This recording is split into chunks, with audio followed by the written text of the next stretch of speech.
Honda got it right when it released the original CMX 250 back in 1985, evidenced by the fact that the overall design has changed so little in the past 3 decades. I look at the 2016 Rebelle, a straight-up carryover model from 2015, and it takes me right on back to my youth and an '87 Rebelle that I bought for a girlfriend. The first thing she did was to drive that Rebelle into my Sporty, breaking a few pieces off, so I was obliged to ride the undamaged Rebel for a while. I don't blame the bike much. It was much lighter and less powerful than my Harley.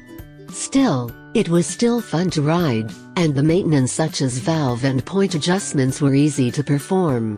Ever since then I have regarded the Rebel as good fun and reliable around town transportation, so let's take a look and see if it upholds the family name.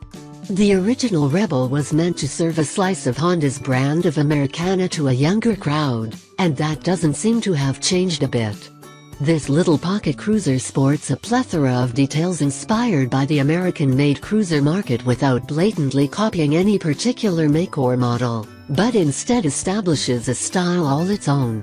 The upper lines slide down the teardrop tank to a 2-up seat that rests at a low 26.6 inches high, putting it just a few inches taller than the shortest production cruisers. Low seat height and a 331-pound curb weight make the Rebel particularly suited to entry-level riders who might want to eventually go the big cruiser route. While the sheet metal only comes in red or black, both colors have a really cool-looking tribal graphic that dresses up the tank a bit. The rest of the ride sports a bobbed rear fender, laced wheels and chromed external shocks for that classic, old-school vibe. Steel tubing forms the single downtube, double cradle frame for a simple and lightweight skeleton.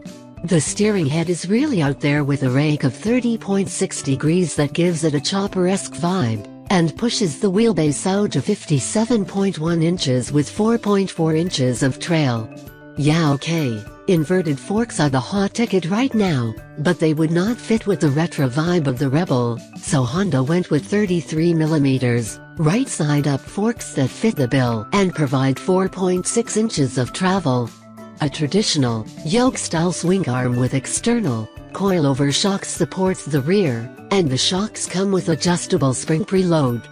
Light bikes can get away with little in the way of brakes, and the Rebel is no exception.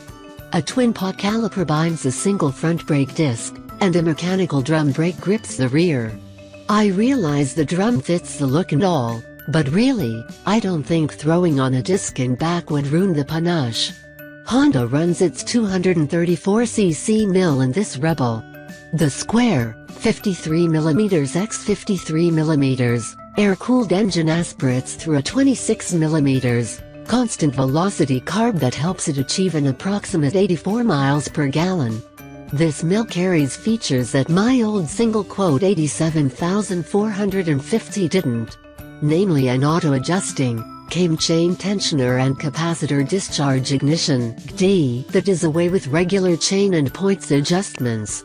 One thing that remains the same is the good, old, screw and lock nut valve adjustment, which makes that particular point of routine maintenance a breeze, and with only 2 valves per cylinder for a total of 4, it's a quick job as well.